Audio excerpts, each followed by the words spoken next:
Obviously, you did get the title shot. How do you think that fight's going to play out between Alex Volkanovski and Diego Lopes? If they fight 100 times, I think Volkanovski wins 95. I would love that fight. I can't wait to get that fight as well. I need to keep winning. Yeah, I think you've done enough winning. Walk me through your mindset taking on a guy like Aaron Pico, and then you hit it with that spinning back elbow. Well, I thought the reward would be massive taking that fight on 3 weeks' notice. We took the risk, we rolled the dice, and it landed on a 6. I feel like for MMA fighters coming up, I feel like it's the hardest thing because it's like you don't earn no money. What were you doing to make money? I just trained. How are you surviving, dog? I'm trying to put pieces to the puzzle. But I had people helping me. I love this sport. Oh, it's 15-time world champion Demetrious Johnson. You're listening to the MightyCast. What's going on, guys? This episode of the MightyCast is sponsored by PrizePicks. Now, PrizePicks is a daily fantasy sports game played directly from your phone. It's very simple. Get on your phone, go to the App Store, download PrizePicks. When you do that, use my promo code MightyCast. Cool promotion going on right now for new users. You play $5 in your lineup, and you're going to get $50 to add to that lineup.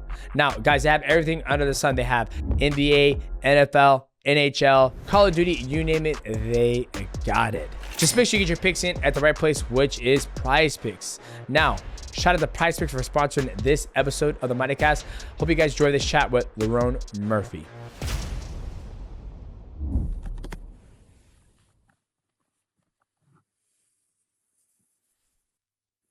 Yo.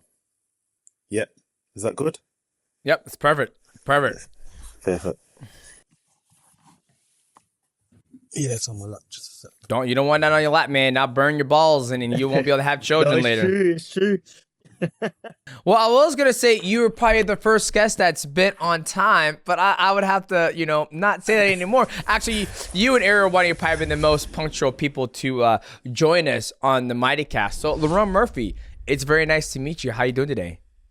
Oh, delighted to meet you too, sir. I'm doing good, man. I'm doing good. Just come from the sauna. Just chilling out. Sunday's my rest day. Rest and recover and get ready for next week. Okay, get ready for next week. You got something scheduled? Obviously, we saw the news, right? Like, it's unbelievable. Okay, first off, welcome. 3, 2, 1. What's going on, ladies and gentlemen? Welcome back to another episode of the MightyCast. We are joined by, in my opinion, the #1 contender in the featherweight division in the UFC. The man is undefeated. He's probably got a 15-fight win streak in the UFC. I don't know what it is, but it's fucking high. Please help me welcome in Lerone Murphy. Lerone, welcome to the MightyCast. Pleasure to be here. Yeah, man. I've grew up watching you as well, so it's a pleasure to get a chance to have a chat with you as well. Thanks, man. Why you got to start off with that, with the unk status? Everybody's been saying that lately. Like, man, I grew up watching. I'm like, fuck, man. That's my. It's true. I'm just paying homage. Man. That's what's up. Look, okay, I'm gonna jump right into it. Okay, everybody thought you were gonna get the title shot against Alex Volkanovski. Obviously, you had that beautiful spinning back elbow against Aaron Pico. And it was funny. My wife was like, hey, who are you going to be talking to this week? I was going to talk to a gentleman named Lerone Murphy. She goes, oh, what's his deal? I kind of gave her the rundown. And I said, yeah, he's on a 15-fight win streak. She goes, oh, so he must be fighting for the title next, right? And I said, believe it or not, babe, he's not. She goes, 15-fight win streak? No one contender in the UFC, and he's not fighting for the title. Who is? I said, Diego Lopes. She goes, did he just fucking fight him? I was like, yeah. He's on, and how many fight win streak he's on? I was like, 1. She goes, this shit ain't a fucking sport. You're absolutely right. Talk to me about what went through your mind when that shit dropped. Yeah, obviously I was very disappointed at the time. Very, very disappointed and disheartened more so because the whole time, ever since I went in there and knocked out Pico, I thought for sure I'm next in line in it. Everything seemed to be going my way, but do you know what? Like, now I've had time to digest it and get back to work. It's kind of a perspective thing, and I'm working with like a performance coach now, and it's just like everything he's teaching me is just about forgetting about the bad and just focusing on what's next. And it's a perspective thing again, and it's like I could have went to Australia, fought a close fight with Volkanovski, and they could have robbed me. Who knows? Who knows? Who knows? But the way I'm looking at it is, I might be able to headline the UK card, 5-rounder. Imagine a scenario where Volkanovski wins, retires, and then they make my fight the title fight. You just never know what's going to go on. I'm just staying prepared, staying ready, and I'll keep stacking up them wins. Well, good for you. I'm glad you were able to change that scenario into a positive, because I think as a fan of the sport or the sport or the entertainment value or organization, it almost kind of not rubs me the wrong way, but a lot of people just don't understand the thinking of it. But then sometimes I sit here and think, I'm like, should we be able to understand what they're doing? Like, when you look at somebody with your record of what you've been able to do in your career in the UFC, it's almost like it doesn't give it any substance, right? It's almost like, okay, like, how does that mean anything? Does that win streak mean anything? No. Obviously, it does, but if it doesn't warrant you that number one title shot, it's kind of like, okay, perfect. Like, let's just slide over. He's on 15-fight win streak. Don't even worry about it. And you know what I mean? Like, you get what I'm getting at? Sorry, quick. I had to give you a quick fix because you keep saying it. So he has won 9 in a row. He has a draw in there, and he's never lost. So his record is 17-0-1. I'm not sure where you got the 15. I'm just throwing it out there because it's a big ass number. That's why. I'm waiting for him. I'm waiting for him to fucking correct me, not you, Michael. It's almost like, man, that guy's fucking 6'7", when in reality he's like 6'2". I'm just throwing fucking numbers out there, right? It's a big fucking number. That's all that matters, in my opinion. 15-0, 17-0, 15-fight win streak. 9. I don't give a fuck. He's on a win streak more. So that's all. Yeah. So it's all the same. Go ahead. Yeah, it's all the same. Okay, go on, Lerone Murphy. Now he probably made you lose your train of thought. Yeah, man. It's just obviously it's. In my world, in everybody else's world, it doesn't make sense. But for the business, it obviously makes sense, right? And I said this the other day. I think the Mexican fans are like the Irish fans. They're pulling a lot of support, pulling a lot of money and eyes. And I think it's just a business move that they put Diego in there over me. It couldn't be anything else, right? The guy's 1-on-1 in his last 2 fights, and the Volkanovski fight wasn't even close. In my opinion, I thought it was 4 rounds to Volk, and the only thing Lopez done in the fight was caught him, and anyone can get caught. So been close. So realistically, I should have been in there, but I'm not. So I'm on to the next. Okay. Well, you turn this, like you said, into a positive perspective, and you started working with a strength and conditioning coach, right?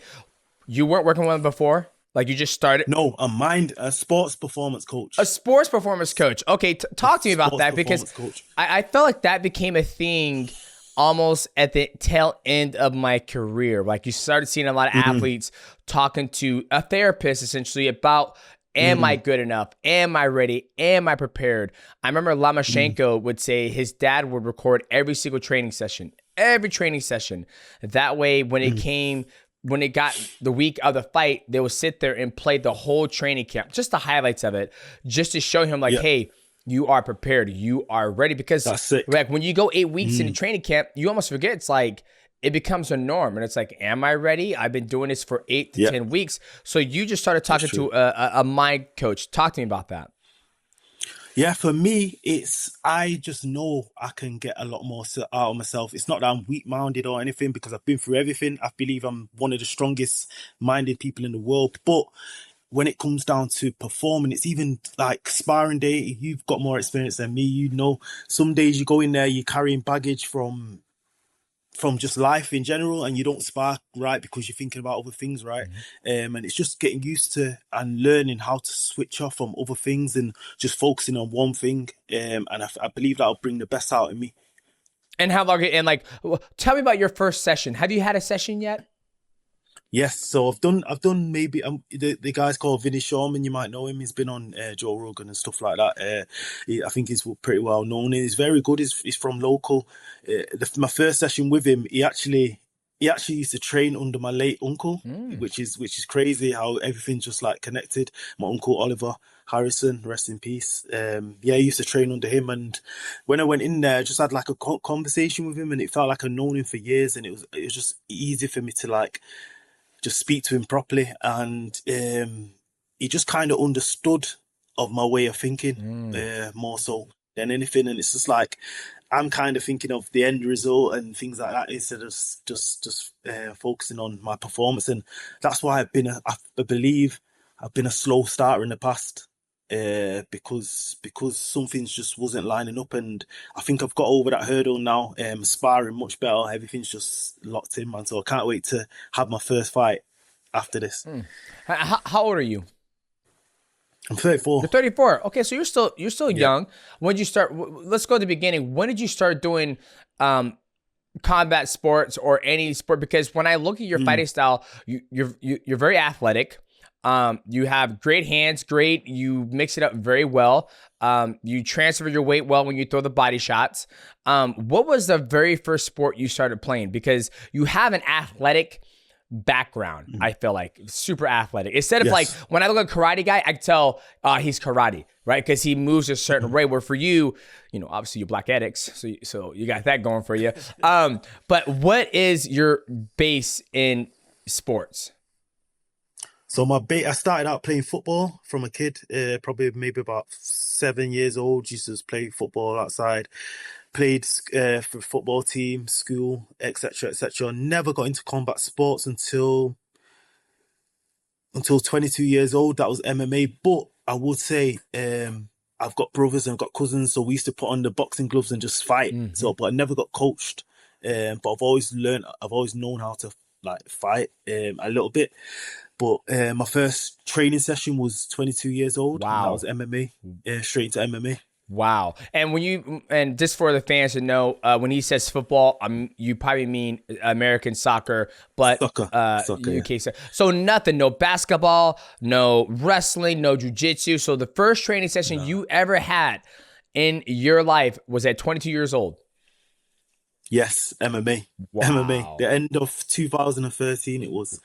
I remember it clearly. It was a kickboxing class. I didn't have no quick kit equipment, borrowed the equipment, and I felt like after that session it was just like I fell in love straight away. It was like the only place where I could like switch off and just feel free, and I just got addicted to it from there. And what made you want to take the class? Were you just like, all right, boys, we're done with soccer. Let's do MMA class. Like, what got you into the gym? Because a lot of people don't realize, like, when you look in today's age, everybody's like, oh, I gotta start my kid when they're young. I gotta start at this time. Where do I start? I'm so scared to start. People are afraid. They don't have the confidence just to go in there and do it. So what gave you the confidence to go in there and just take a class? At 22 years old, when you're 22, I feel like, you're out of high school, you're probably in college, and you probably got your group, your social group, and people just like, hey, I'm gonna go do kickboxing. Like, what made you go do that? So it was like my life was all over at that point in time. I actually got shot at 21 years old. Holy shit. And that was in the May of 2013. And then I turned 22 in July. And then I started training in December. So it happened because I used to always watch the UFC anyway. And a gym opened up in Manchester. My cousin was training there. Well, I had a session there. It just opened up. And he said, oh, do you want to come try this? And I just ended up going. And like I said before, it kind of took my mind away from everything else that was going on. So that's what, it's kind of like a therapy. Fighting was a therapy for me at that time. And that's why I probably put so much time and energy into it at that point, and it made me grow quicker. Let's go back real quick. You got shot. I want to talk about that. Yeah. How the fuck you get shot in the UK when there's no guns allowed, right? It's like I know, it's funny because I got family in the UK and like they've never shot a gun in their life. Obviously, they live normal citizen life. Not saying that you don't, but talk to me about this. You getting shot? What's going on? People just don't rarely get shot in the UK. No, not at all. There's a lot of guns here. yeah, Americans think that there's no guns here. Obviously, they're illegal. Yeah, of course, yeah. There's a lot of guns here. But yeah, I was just, do you know what? I was living, like I said, I was playing football as a kid. Stopped playing football at 15, and I started getting into street life. So I was living a total different life than I am now. And obviously, one thing led to another, and yeah, that was kind of the turning point in my life, really. Were you at so yeah, I'll tell you about the incident if you. That's what you. Yeah, I want to know about the incident. Were you at the club? Were you out there in the street like, hey man, this our block? Now this is my block. Pop, pop, pop, pop, pop. Like, I want to know the incident. What happened? It was actually like a movie. So it was actually it's crazy. So I was getting ready to go to Ibiza, which is like a party place. It was my mum's birthday that day as well. Crazy. So we go to the barbers. Me and my cousin go to the barbers. I'm outside the barber shop. The barber keeps saying 5 more minutes, 5 more minutes. A car ends up pulling up, and there's loads of us outside the shop. The car starts shooting. I get hit in the face. Ooh. I fall to the floor. Then I'm like, I wake up and it's just like beeping. It's just like if you play Call of Duty, yes, it's like when you get shot, it's that I hear that ringing noise. Yeah. And I'm thinking, oh shit, am I alive? And then I could turn around. There's like more shots coming at me. Smoke's coming up next to me. Oh, it's like a movie. It's crazy. And then luckily my cousin was driving down the road at like that time. He seen me on the floor, picked me up, got in the car. We drove to the hospital, and then yeah, that was it. Fuck, where'd you get shot in your face? In the face, yeah. Can you see how my face is like? Yeah. That's like the where the bone has gone like in. Wow. What's going on, guys? This video is sponsored by First Form, and I'm going to be highlighting one of my favorite products from First Form. That is the Level 1 protein. Now, I've been taking this for a long time. It's naturally sweetened, and it has high quality whey protein. And for me, I get no bloating when I take First Form's whey protein. The reason why is because how they process it at a very low temperature. That way they don't burn all the nutrients. The way I like to think of it is like if you throw something in an oven for 1,000 degrees, you're gonna burn all the nutrients. But if you put something in a crock pot or you put it in a Traeger and you cook it for a long time at a very slow temperature, it keeps all the nutrients and it makes it juicy. But now if you guys take a look at this B-roll video right here, I'm in the kitchen and I'm making myself a Level 1 First Form protein. So I throw in the chocolate protein Level 1, and then I also stack it with the collagen. I throw in the banana, I throw in the peanut butter, I use some milk, maybe I might add in a little almond milk. You throw in some ice and you blend that bad boy up, and boom, ladies and gentlemen, you got yourself a nice organic protein shake made by First Form. So make sure you guys go to firstform.com/MightyCast, and that's gonna get you guys to the right place to get the supplements that you need to get your game on a different level. And when you purchase something from First Form, they have a brand new sweet deal going on. They're gonna send you a pack of 5 protein sticks. There's 5 in here, not 5 packs, 5 in here. And they have multiple flavors, 18 grams of protein. This one's called Jalapeno Heat. So guys, get your nutrition game on a different level. Shout out to First Form for sponsoring this video. Now, let us get back to the content. And why they come shooting? Like, was it like a opposite gang, or were they just like, you know what, this motherfucker been telling us to barber 5 minutes, 5 minutes, 5 minutes. Fuck this. This man just take pop, pop, pop, pop, pop. You know, people like, what was the incident for them to come shoot, or was there you were just sitting there chilling, and you were in between a crossfire? It could have been a lot of things in it. Like I said, I lived a total different life then, and I was also in a high gang activity area at the time, which is Mossad, which is well known in Manchester, UK, for gun crime in it. So that's where I was at the time. Could have been anything. Gotcha.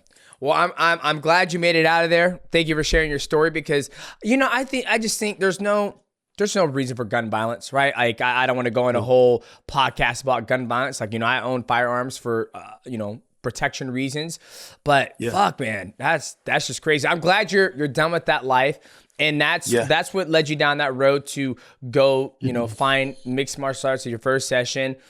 But you excelled. For you to start at 22 and to be where you're at now, how were you able to excel so much? What, like, was it a coach? Did you do it by yourself? Did you just go to the gym and do it, or did you have a whole bunch of buddies with you go and train? For me, I believe I'm self-motivated, because of the things I've been through. I believe I'm just like self-motivated, because even like all the people I started with, they no longer train. It's a hard life. It's a hard life, and you got to be dedicated to this sport to get anything out of it. And do you know what? I've changed coaches on the way. So I wouldn't say it's a coach. Obviously, the coaches have helped me on the way. Thankful for everybody that's been on the journey. But I believe it's my dedication and my discipline that's got me this far, really. What's been the hardest thing for you to learn? Like from you started, like I keep bringing up, you started at 22. You know, you're kind of already set in your way as a young adult. You know what I mean? You're working, and it's like, hey.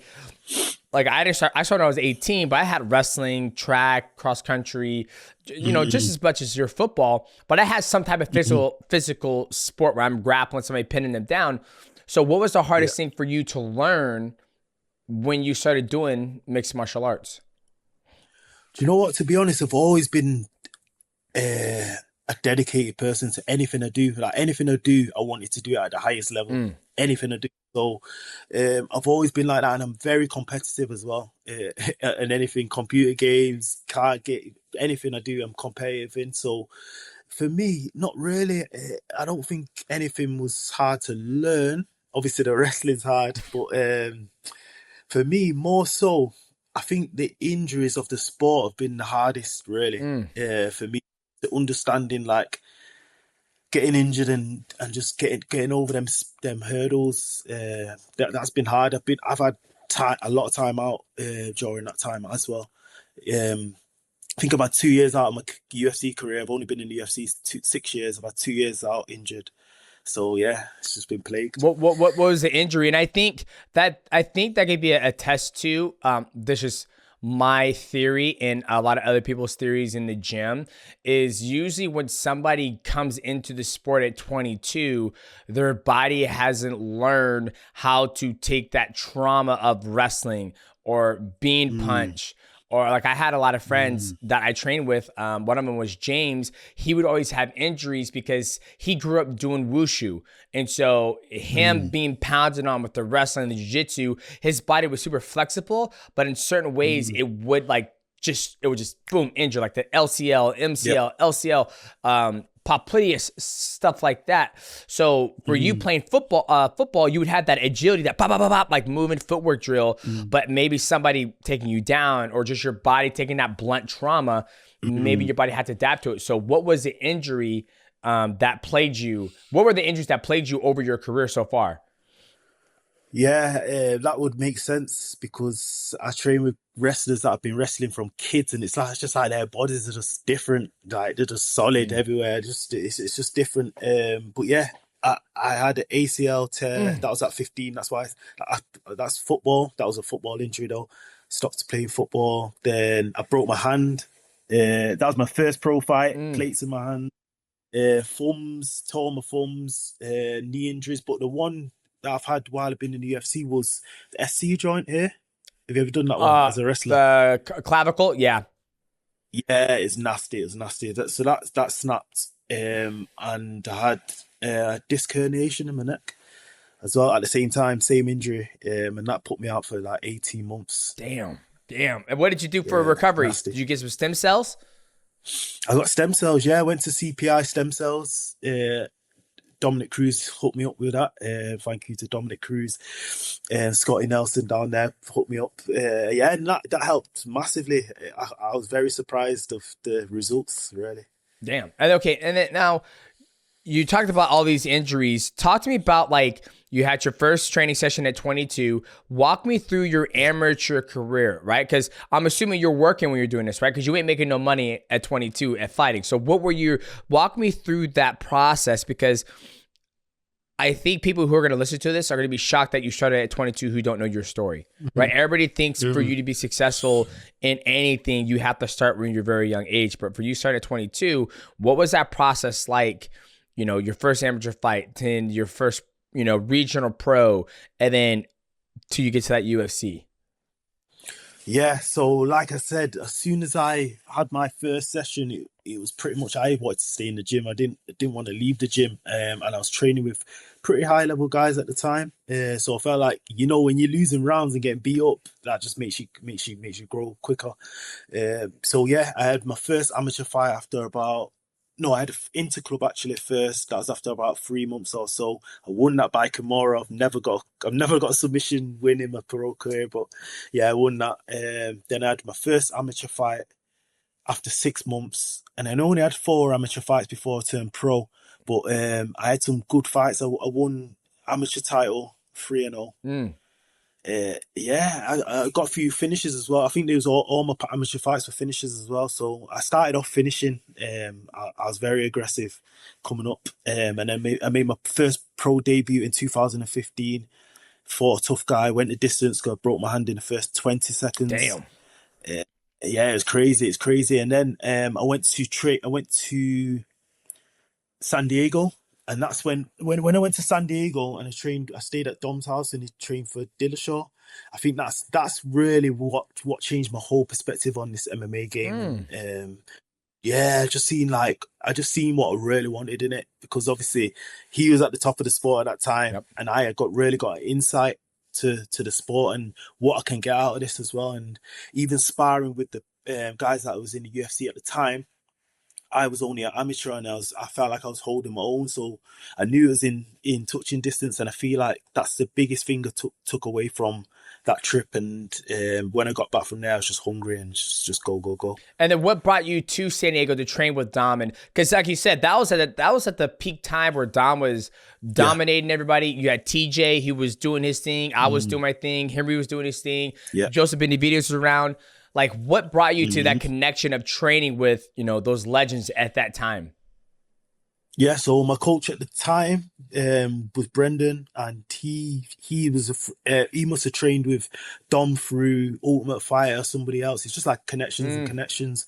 So I flew out with him at the time, and then we just started training. It was great, man. Gotcha. Yeah, that was when Dom was fucking killing people, and I still think in today's mixed martial arts, Dominick and TJ Dillashaw are probably one of the brightest minds of understanding switching to southpaw to orthodox. But I believe you do a little bit of that as well, switching back and forth, always changing the puzzle piece. While the other person can't, okay, if you're an orthodox, if I throw, a jab or a 1-2. But if you switch to southpaw and I throw 1-2, that orientation is going to be totally different on how it's going to land. It changes everything. Everything, right? So those two are like the brightest minds in the sport, even to this day. So for you to be able to get that look at a very young age is very, very peak in the progression of your career. So you go back home and then you go pro. What was that fight that got you scouted by the UFC? I think I was I got to about 6-0. And I was looking for. Then I needed to make money. Then it's just like I was kind of struggling. I was struggling at the time, so I was looking for a fight. I'm looking all over. I was gonna sign to Bellator at the time. They offered me something like 4-4, and I was just like, there's no point. If my dream's the UFC, there's no point taking. It's not going to change my life. So anyway, I had 2 more fights, regional scene, won them by KO, and then I went to Jamaica, family holiday, all inclusive. Must have put on so much weight. It must have been about 84 kilos. 84 kilos. Got back from that holiday. Yep. Michael, look that up. What's 84 kilos? Keep going, Lerone. About 182. About roughly 182. 180? 182. Roughly. 182. Holy shit. Roughly, yeah. So yeah, I come back from holiday, and then my coach texts me saying, it was basically the message of Sean Shelby. Do you want to fight Zubera Tukhugov on the 7th of September? And I'm looking at this message. I'm saying 4 weeks away. I need to cut 16, 17 kilos in 4 weeks. But it was like, that was the opportunity I've been waiting for. So it was like, I had no other choice but to do that. So yeah, anyway, I said yes straight away. And we started training straight away for that fight. Wow, and that was back in when, 2016? 2019. Okay. Yeah. So was that during COVID then? No, just before. Just before COVID. Okay. Right. So this gets me onto my next point of the way my career's gone. It's been stop and start, and that's why I believe it's took me so long to even get to this point, because I have that fight. I have a good fight. I put on a great fight against a Russian guy, quality fighter. Many thought I would get beaten that fight, and then I get booked to fight in London in March, and then COVID hits the week before, and it just it just slowed everything down. So okay, and then continue the story now. Continue now, like. I'm listening. Yeah. So yeah, COVID hits. Obviously, the whole world's on standby now. The whole world doesn't know what's going on. Don't know what's going to happen. Don't know when I'm going to fight again. But through COVID, I just thought I need to keep active. Need to keep training. And I kept training, and it got to about June. Everybody's still in lockdown, and then the UFC. No, maybe just before that, they announced that they're going to fight Ireland, right? So that rallied me on even more. And then we got a fight within 4 weeks. I fought Ricardo Ramos. I got my first bonus in that fight. Stops him in the first round, and then, mate, that was a lifesaver at the time, man. And what so when you're in this process, like you said, I need some fucking money, I'm not going to take this 4-4. What were you doing to make money? Like, were you teaching in the gym? Did you work at, the internet company? You doing garbage? What were you doing? What was your day job? So I didn't have a day job. I just trained. So you just were you living on mom's couch? You got a baby mom? How are you surviving, dog? I'm trying to figure out, I'm trying to put pieces to the puzzle. You leaving out some of these precious details, because you got motherfuckers out there like, I'm going to make it. I need some money. I got baby mama to take care of you. How did you make this work? I didn't live on no one's couch, but I had people help me in it, and I feel like for MMA fighters coming up, I feel like it's the hardest thing, because it's like you don't earn no money until even getting signed in the UFC. Like, you don't earn no money until you get up in it. So it was hard, man. It was hard. But I had people help me.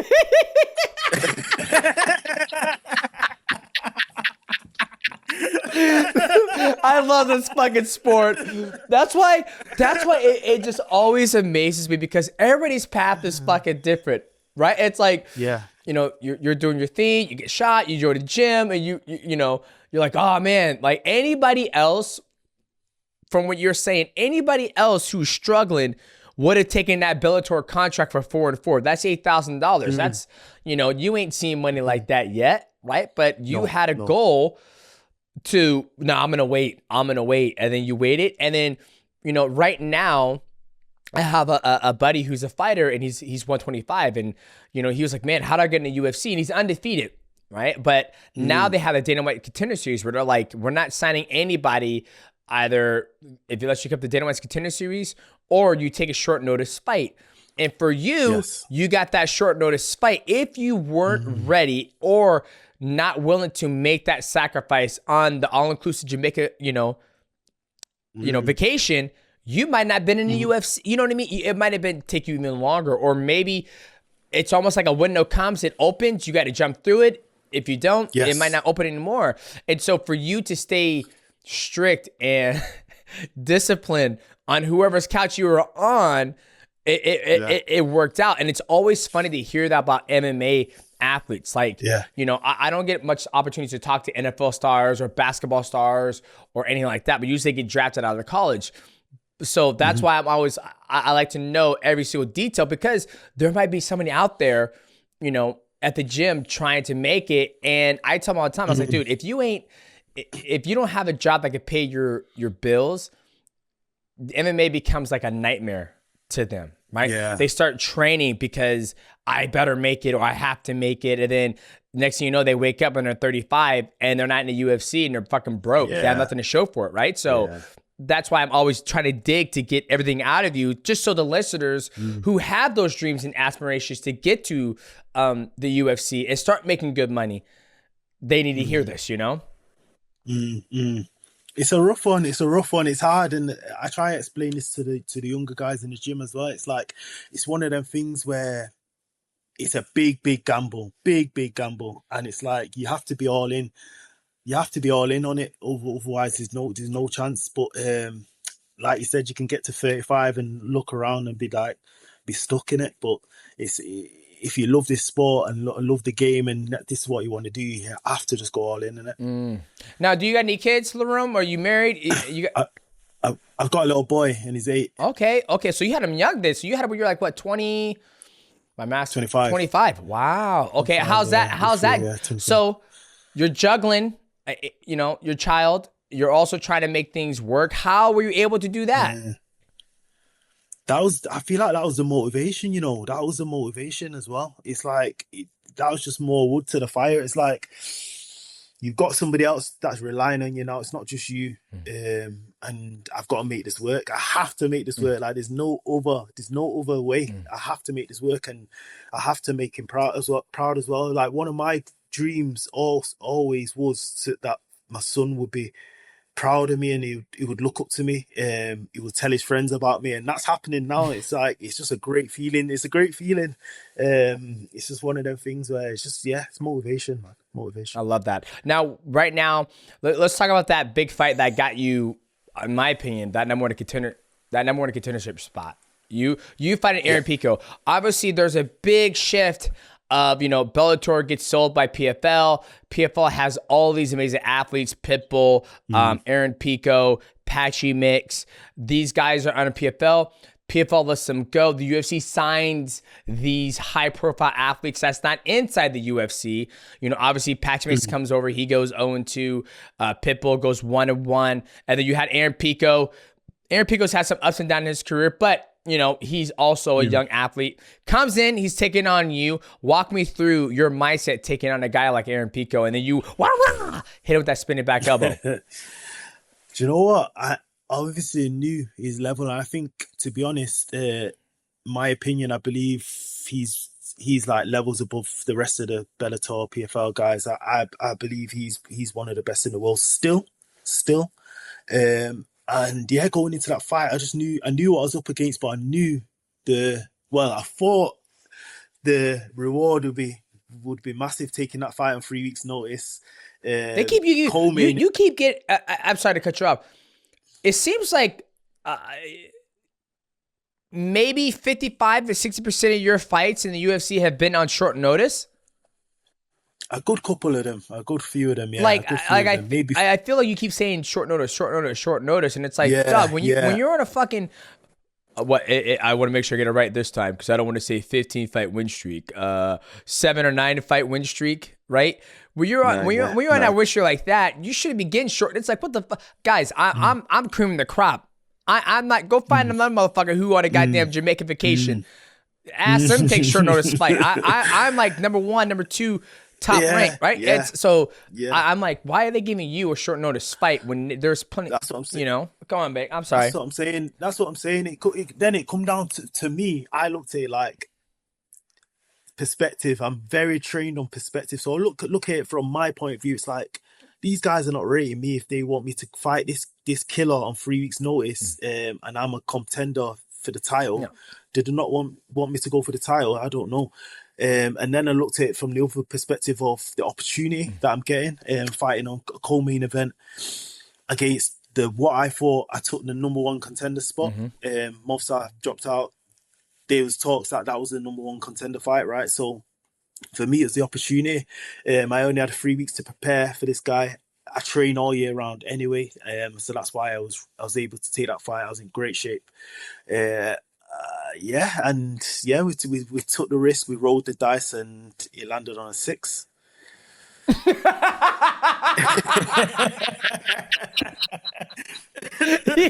rolled the dice and landed on a 6. I just feel like your whole career has been a risk. Of course. I mean, it is, but I feel like you're in a position where you don't have to. You shouldn't have to take risks, if that makes sense, right? It's.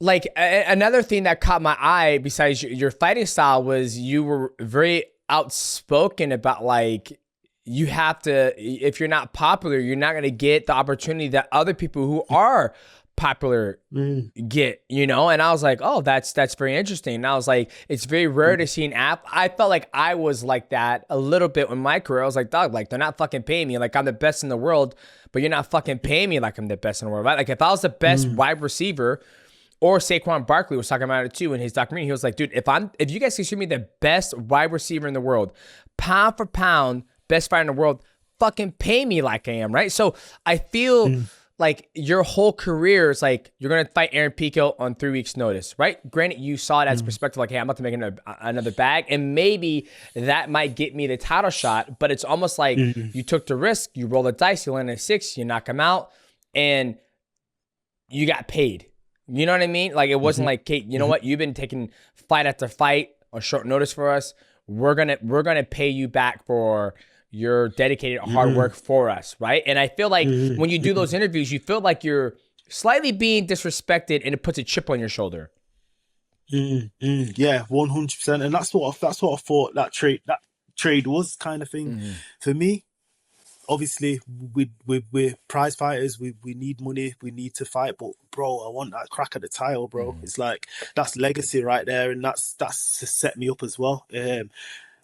Now I don't get the chance to fight Volkanovski. I know he's going to retire after this fight. Yeah. That's a legend. Like being able to test my skills against a legend, having his name on my resume is massive, and it's something that I'm never going to be able to get now because of that. Not because I didn't earn it, because of obviously favoritism and whatever. Now, did they call you like? Who's your like? I don't know who your manager is, but like, did they call you when you like? Where you're like when the news announced like Diego Lopes is fighting Alex Volkanovski? Were you in the home? You're like, what the fuck? Like you call your manager like, dude, like what is like? I guess what are the negotiations like? Where it's like, guys, can you make this like? One day I hope I get like Sean Shelby or Mick Maynard or Dana White on the MightyCast, because I'm like, okay, guys, make it make sense. How does it make sense? You can explain the business side, but if I'm following this athlete's career and I'm rooting behind him and I'm behind him every step of the way, and we all feel he won this, how do you make it make sense that he doesn't get that title shot? Like, are there ever conversations like that you have? Where it's like, guys, I'm not mad. Just explain to me how my resume doesn't warrant me a title shot. Do you ever have those conversations? No, not. I just get sent a name and I say yes or no. I get sent contract to say yes or no. That's it, really. So you're like a fucking hitman. That's what you are. You a hitman. Yeah, that's it. That's what it feels. That's what it feels like. I've not heard nothing about anything since. I spoke to my coach. Maybe I found out about this about maybe 4 weeks ago. Okay, roughly. And they didn't say that they have made them fight, but they said that they're looking at Diego Lopes. Yeah. So it's just like from there, that's like, so I've had time to digest this situation. I kind of knew it's going to happen, but do you know what? I always in the back of my mind, I thought maybe they'll pull a U-turn off on that and they'll do the right thing in it, but it didn't happen. Have they offered you to be a backup? Like, would you want to be a backup? No. Like I said, I want the title in it. So if that was put on the table and the UFC said that, then I would do it. But I've not heard anything, and I believe they're going to book me for London. For London, that's what it looks like anyway. I think they're going to book me for London. Like, do you think it's going to be for a title shot, or do you think you and Mobs are? I saw my boy Aljo. Me and Aljo are good peeps, good family. I saw you and Aljo was like, "Come on, won't you step up?" You're like, "Dog, you ain't done shit." Like, I love I don't have a Twitter, but usually what people say on Twitter gets put on Instagram through Home of the Fight or Arrow Hawaiian or Crown. Like, they always like take the snippets and put it together. Now, do you think it will be for a title, or is he going to get a name? Do you think you're going to get Mavzar, or do you think you're going to get Aljamain Sterling next?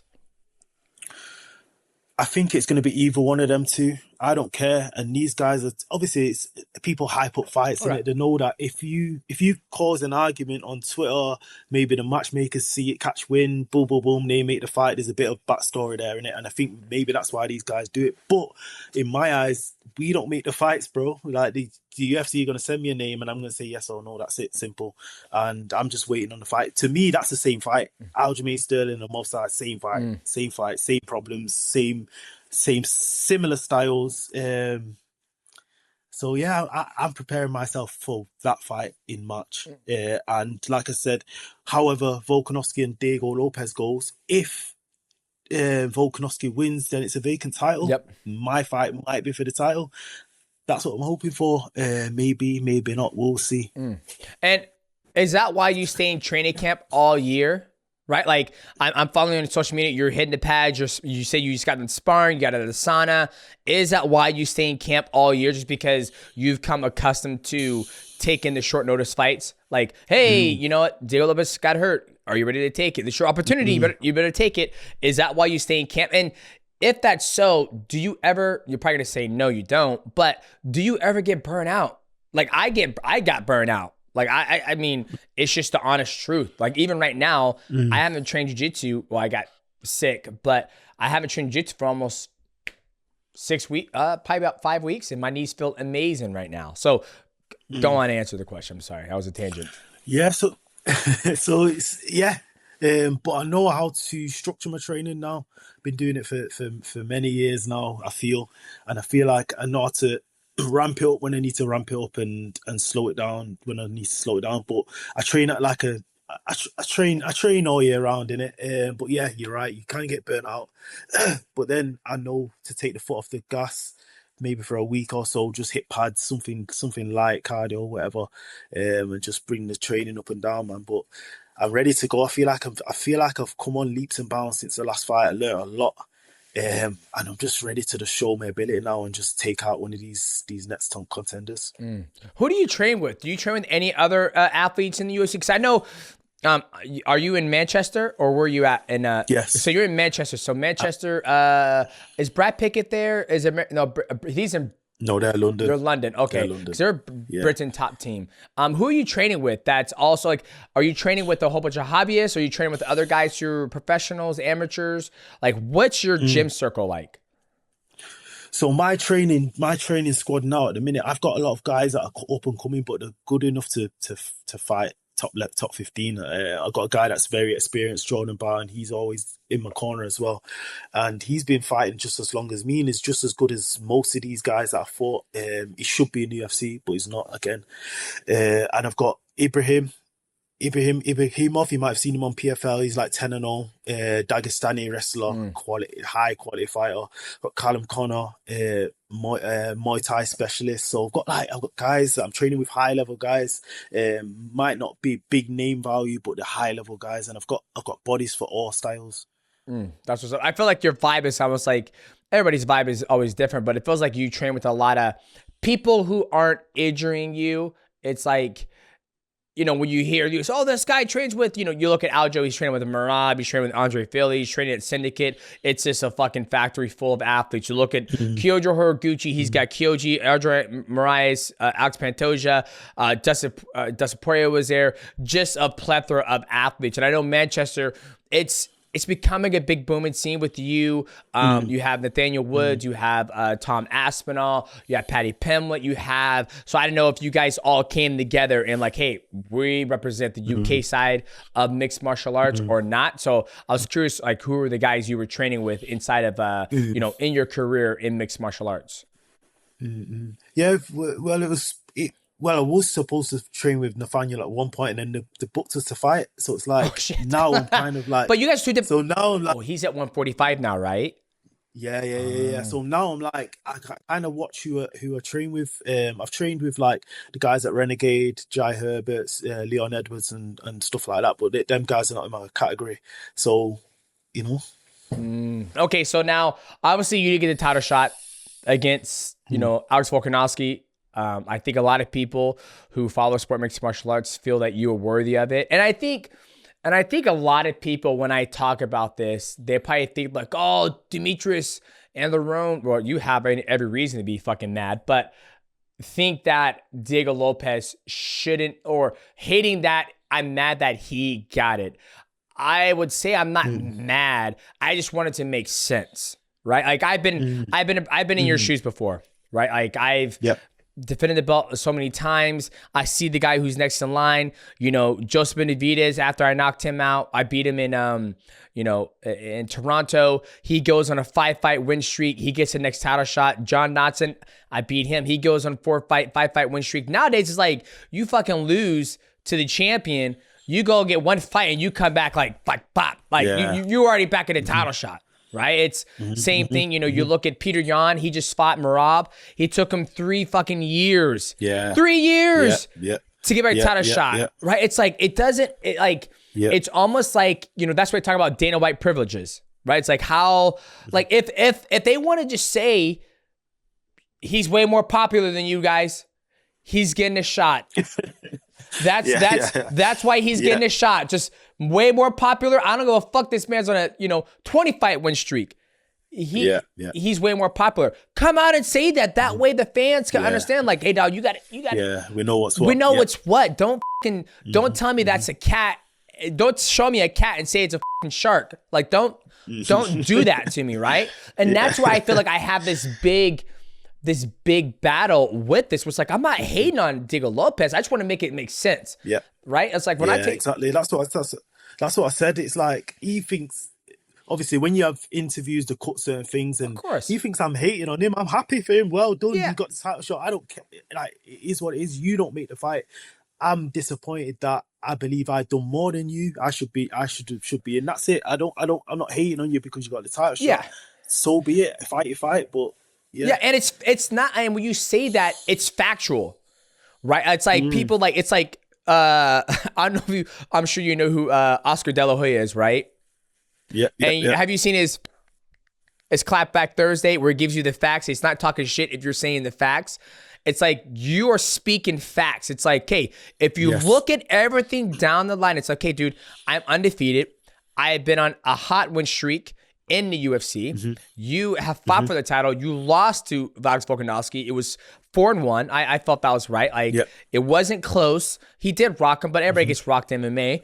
And then he goes off and wins one fight, and he gets a title shot where it's like, what does a win streak mean? Right? Like, what does so it's not shit talking. It's just basically I'm laying out the facts, right? And if the facts don't make sense to you, or it doesn't make sense to the promotion, it's like it's almost like that's where it like drives me and makes me passionate about this. It's like I want to get in office, and I just want you guys to say, like, you know what, guys, Lerone Murphy, he's an amazing athlete, great kid, undefeated, hot win streak. He's just not popular enough. Perfect. You're more popular in content. You're trying to find who's going to be the next fucking prom king, right? That's what you're trying to do. You're not trying to see who's the best fighter in the world. Thank you for letting me know that and clarify for the fucking world instead of like, so that's why. But besides my tangent, talk to me about the predictions of, how do you think that fight's going to play out between Alex Volkanovski and Diego Lopes? I see it going the same way, to be honest. Obviously, Diego supposedly hits hard. He's got a puncher's chance. Any MMA fight, we know that it's a very dangerous fight. But I think if they fight 100 times, I think Volkanovski wins 95. That's my opinion. I believe Volkanovski comes out of it. He fights a smart fight again. And bro, if you look at Diego's last fight with Silva, he was getting rocked. Oh yeah, he was getting rocked, bro. He was getting rocked, and I think Volkanovski is a very, very, very smart fighter. And if I watch that fight with Silva, I see so many openings in Diego's defense. So many openings. I would love that fight. I can't wait to get that fight as well. So yeah, I need to keep winning. Hopefully he keeps winning. I think you've done enough fucking winning. I think they just need. I just got to keep on winning, right? I mean, you know, and I will say this: like that was one thing that I focused on in my career is keep on winning, keep on winning. The money's gonna come. Keep on winning. The fans are gonna turn. Keep on winning. You're gonna get pay-per-view points. And honestly, that shit never came. Right? The money never came. Like I had to leave the fucking promotion to start making fucking big dick money, right? And that's the thing that drives me insane about this sport is that everybody's like, man, the fighters should get paid more. What do? They fucking, hijack. They don't even pay for the stream. They don't even pay for the pay-per-view. They just fucking illegal stream it, right? This guy deserves it. And it's a nasty sport. It's a nasty business. You know what I mean? I know. And I think you've done enough winning. And I the one thing I would say about that Diego versus Alex Volkanovski fight is I was shocked that Diego Lopes didn't use more of his grappling the first time they fought. Like he stayed there and tried to outstrike Alex Volkanovski. Yes. Alex Volkanovski was doing a good job turning that angle, popping him and moving out. And Diego Lopes has a very, very great grappling game. Great grappling game. Yeah, it's nasty. It's nasty. He doesn't use it though. He doesn't use it. He stands and bangs with everyone. And it'll be very interesting to see if he changes his game plan.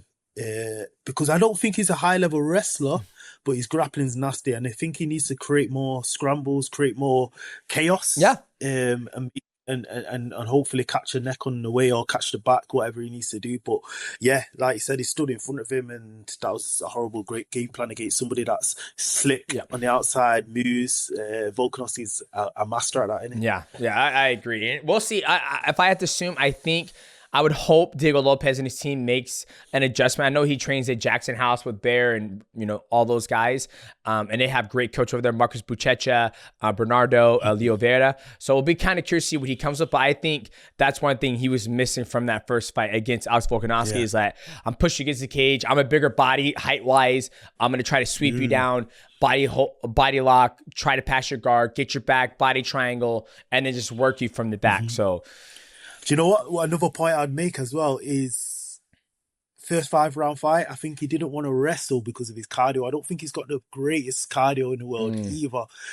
So I think the wrestling, he has to manage his energy very well because I've seen him gas. I've seen him gas in the Ige fight, seen him gas a few times. And I think he's cuts a lot of weight for the weight division. So I think... yeah, that might be the reason he didn't wrestle so much.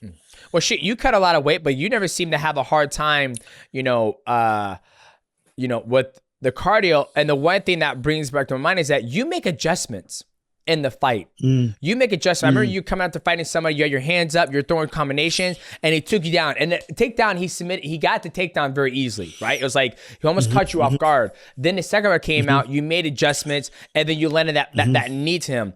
How are you able to make an adjustments? Is it your mind? Obviously, it's your mind, but do you come back to the corner? Your coach is like, "Hey, dog, like he's taking you down, so just be aware of that takedown."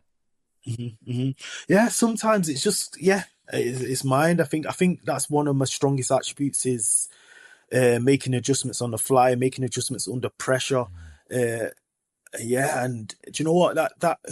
You're talking about the Makwan Americani fight. I knew that was a whole game plan. Stay safe for the first round. Don't let him submit you. Wear him out, and then push the pace in the second round. So, yeah, it's just a mindset thing, really.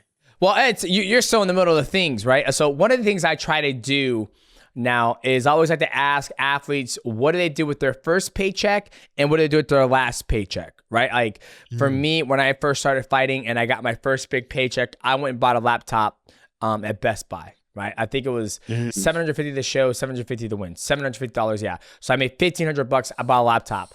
You're still active. What did you do with your first check where you got like, damn, there's some good money? And what'd you do with your last check? Right when we had him on the MightyCast, he blew all his money. He was like, I thought I was rich. He's only 19 years old, so he's just swiping that motherfucker. What did you do? What did you do with your first check and the very last check you got from fighting? So my first check I ever got was the UFC debut, because before that I was pretty much fighting for free. So that was a lot of money to me at the time. And what did I do with it? I think I bought a car. I wasn't an expensive car, but I bought a car. And I went away with a family. And then the last check, I actually got my first home. Bought my first home, and I'm renovating that now. So, do you know what? It's like it's crazy you say this because, bro, I've been on like 3-4 embeddeds. I'm seeing all these guys I'm fighting in big mansions, bro, and I'm like, bro. I'm like, what's going on here? Because do you know what I mean? Yeah. And it's like, bro, it took me this long to even get a house, but we're getting there. We're getting there. Well, we need this title fight. Well, it's also too like the money's different, you know, and also you're in the UK, so I don't know what the housing's like in Manchester. Yeah. Like, is it you know, I remember Tom said he finally, like, when he got a big check, he was able to buy like a farm, and it's his dream house, right? So for you, and that's the thing, it's like, you know, your first fight in UFC, you probably made 28-20, I'm assuming. No, I got. Remember, it was a draw, so I got like 12, probably 15K. Come out with 15K. So yeah, you got to pay your taxes on that. Where's that fight at? Was that in the States or was that in? It's in Abu Dhabi. Luckily, it's in Abu Dhabi. I don't think they charge any taxes over there. No tax. Yeah, they're like Vikings. They're like, we got plenty of motherfucking money. Thanks for fighting here. We appreciate you. I love fighting there. Yeah. So 15. So no taxes. So you come home. You got to pay. What's the tax rate in the UK? You have to earn over a certain amount. So because that year I didn't earn anything, I didn't have to pay tax on that. Oh, that's you have to earn over. Yeah, I was within the threshold that year. What's the threshold over there? I think it's like, I don't know. I think it could be like, I think after £12,500 you pay tax, but you get like a £5,000 limit or whatever you want to call it. But okay. yeah, it's like 20%. It's like 20%. Gotcha. So you get 15,000. So you make that threshold. So you got to keep all that. And then, you know, are you on that first contract that you're on, or are you on a new contract? Right? It's like all that stuff plays a factor. Yeah, you know what I mean? Yeah, it does. Like it does massively. Even for me, I felt like I was like on like. I think I became champion, and it was like 125 and 50,000. Then I kept on fighting. Then I didn't get that big contract until after as a champion. As a champion, yeah. But you gotta remember, this is back in 2012. Yeah. Right? So 2012. Yeah. But until I beat Henry Cejudo, like there was UFC were having a fucking one of these fucking things. And not until I beat, I think it was Henry Cejudo, I got like the 6-figure contract. Well, just show like 350 to show up, and then escalate every 10,000 or every 10,000. But it took me that fucking long, you know, to get to that point. So you're just climbing that, you know, that ladder, and obviously you had 2 years off from the ACL and all that stuff, the injuries. So hopefully, you know, depending on where you're at in your contract, hopefully you get another fight, you win, you become a champion. Yeah. You're like, hey, motherfuckers, I see all these, that 7.7 billion, I need some of that cheddar. I'm priced for that. Because bro, it's how it is, man. Like you wanna show something. I mean, that's awesome. You got a house. Now you're renovating, and then now you have something to show for it. And then you win another one, you pay it off more, So that's a fucking game, man. People just think. But bro, it's like I'm 34 now, so it's like I've started thinking business minded, you know. Like who knows when this thing's gonna end, right? So it's like I have to start thinking business minded. I was anyway, but like more so now because, you know the game. Yeah. What do you have in mind for entrepreneurship and business wise? Like, have you thought about anything yet?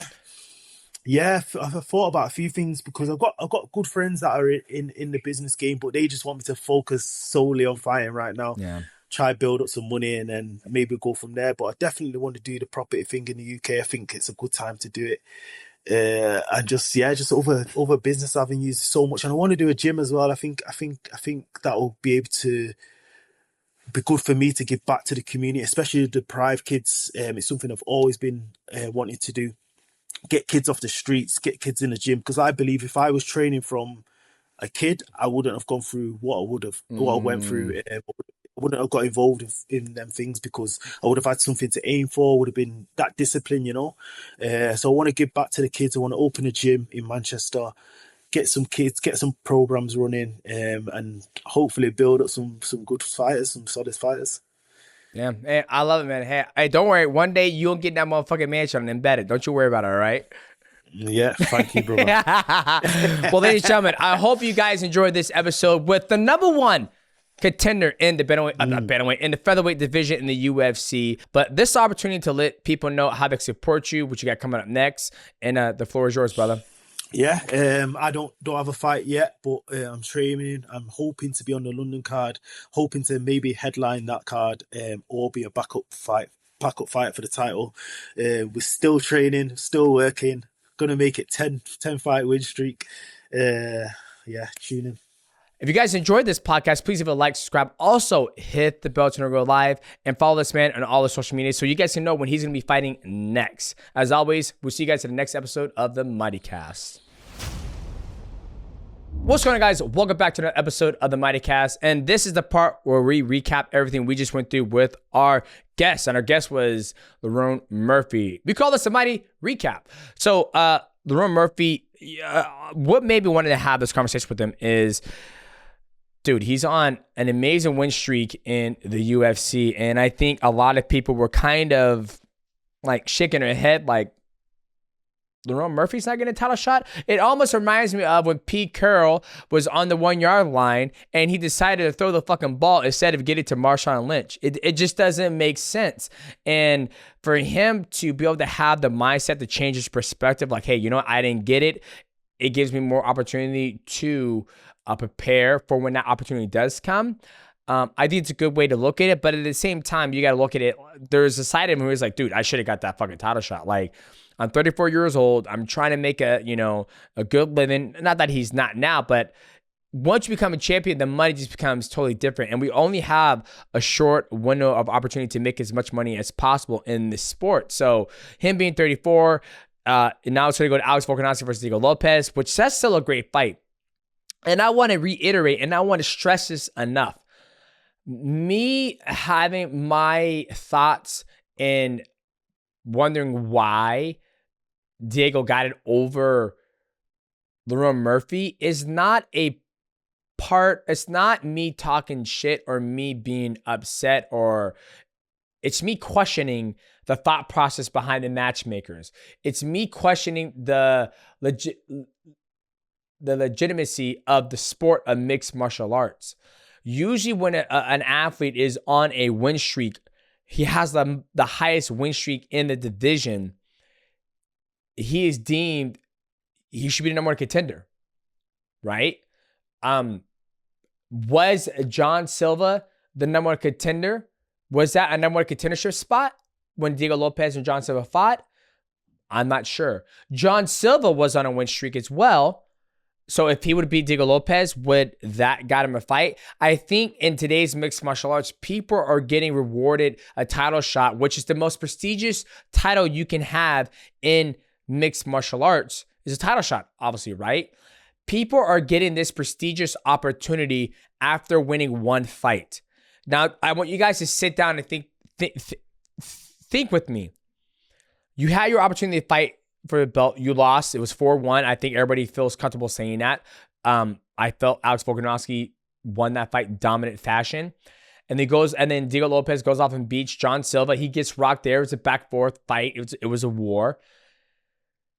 It's one fight, and he gets the opportunity to have another title shot. Now, is it because he's very popular? Is it because he sells a lot of tickets? I don't know. But are we doing this for popularity, or are we doing this because somebody's better? That's where I like to question the legitimacy of this thing we call the sport. And that's why I always say on a hot take, it's not a sport. It's pick and choose. And I'm going to push this athlete because he has a market that I want to infiltrate. He has a market that we have not been able to get our footing, our roots in. And we're not really worried about that. That's fine. Just let me know that. Let the public know that, because if I'm going to spin every waking moment, I don't spin every waking moment, to be honest with you. But for the fans out there who spin every waking moment on there, they just want to understand the questioning of the machine. But at the same time, maybe it's not our place to question the machine. Maybe it's our place just to sit here and enjoy the fights of the UFC putting on, not have a rebuttal of like, that's not how it should go, right? You look at Alex Pereira, same thing. He'll lose a fight, he'll get a title shot immediately. You know, you look at a guy like Peter Yan, we spoke about it earlier. Big name in the bantamweight division. Guy has to go on a fucking war tour in order to get a title shot against Merab, where, you know, Sugar Sean O'Malley, he wins one and he gets another one, right? I don't even know if he won one. I think Sean lost to Merab, and then he fought Merab back again. I think Merab had a fight between Sean didn't have a fight. So it just doesn't make really good sense. Even Sean O'Malley said that he wished he wouldn't take a title shot. He was shocked that they offered him the title shot to fight Merab again. So I just think that whole thing is just It just doesn't make sense. I just wish they would give more clarity of like, hey guys, what's going on? Welcome back. And like Dana White gets on there. What's going on, guys? Welcome back. Dana White here. Okay. At UFC 324, I'm Black Dana, by the way. UFC 324, we're going to have featherweight champion Alex Volkanovski defend his title against Diego Lopes. Now, the reason why we're doing this is because Diego Lopes has a market that we're trying to get into. Diego Lopes is an amazing athlete coming off a win of it. I just want a little bit of that. That way, when I'm digesting the information, I can be like, that makes sense. But let's move past that. Amazing story. Started training mixed martial arts when he was 22 years old. 22. Nowadays, you see guys starting when they're 6 years old in jiu-jitsu or karate or boxing or whatever it may be. Or they start when they're 15 in high school or wrestling and they get into jiu-jitsu. But this man started when he was 22. I started when I was 18. So I would say that's a late start in life. So 12 years later, he's 34 years old. He's in the UFC. I believe he's in the world contender. He's undefeated. He's got one draw. A lot of people don't realize it's never too late to start, right? I think a lot of people ask like, hey, is it too late to start and be great in mixed martial arts or be in the UFC? That is predetermined on your skill set and how well you develop your game and how good you are in your area to get noticed and win a regional scene and go to the professional scene. But for him to start at 22 and not having any form of martial arts martial arts training before that, all he did is play football in America, which is soccer. It's actually kind of incredible. But when you look at his style, he's an athlete, right? Like he's able to switch from southpaw to orthodox, good footwork, great cardio, athletic build, very strong, can make adjustments during the fight and as the fight goes on. That is an athlete's mind. I'm not saying he's not a fighter, but when I look at his skill base, I'm like, he's athletic. He has an athletic background like myself.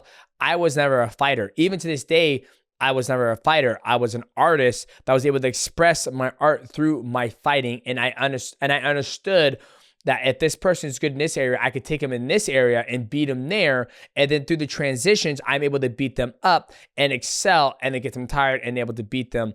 And I was just better technically. So when I look at Lerone Murphy, I see the exact same thing because he has an athletic background and athletes are able to make adjustments where guys who are a fighter, they just go out there and fight. They're like, I'm just going to fight. I get you. Right? It's like, okay, here we are. Pop. Okay, boom. Pop, pop, pop, pop. Like the quick twitch, the athleticism, you can see it when Lerone Murphy fights. But I just want to see him get the opportunity to fight for world title.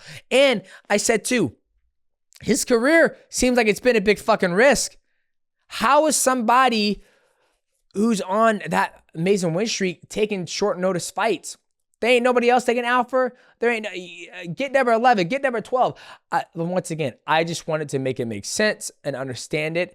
I think for something like that, I think the UK market is a massive market. It's a massive fight market. And I think someone who's undefeated, an amazing story, got shot, leaves that street life behind him because the street life is no good for you, goes into mixed martial arts 22, and now look where he's at, 34, has a son, bought his first house. That is a story that I want to get behind. That's a story I want to rally behind. And I'm not saying Diego Lopes' story is amazing either. He has an amazing story as well. I just want to see some legitimacy in this sport where somebody is undefeated in a 9 fight or 8 fight, whatever the fucking win streak he is, it's all the same to me. Get the opportunity to fight for a world title. So guys, if you guys enjoyed this episode of the MightyCast, guys, I feel like I'm on a whole new fucking level ever since I can focus on this now and not worry about other shows. I can give you guys that motherfucking fire.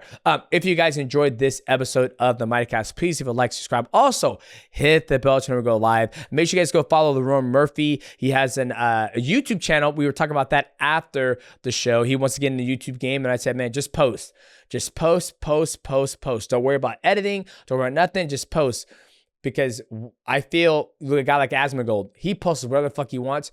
People come. He's built that fan base. Lyric, he just plays games. He posts. No editing. People come to that. Oh, and a light went off. But guys, if you guys enjoyed this episode of the MightyCast, please like, subscribe. Also, hit the bell to know we go live. And we will see you guys at the next episode of the MightyCast.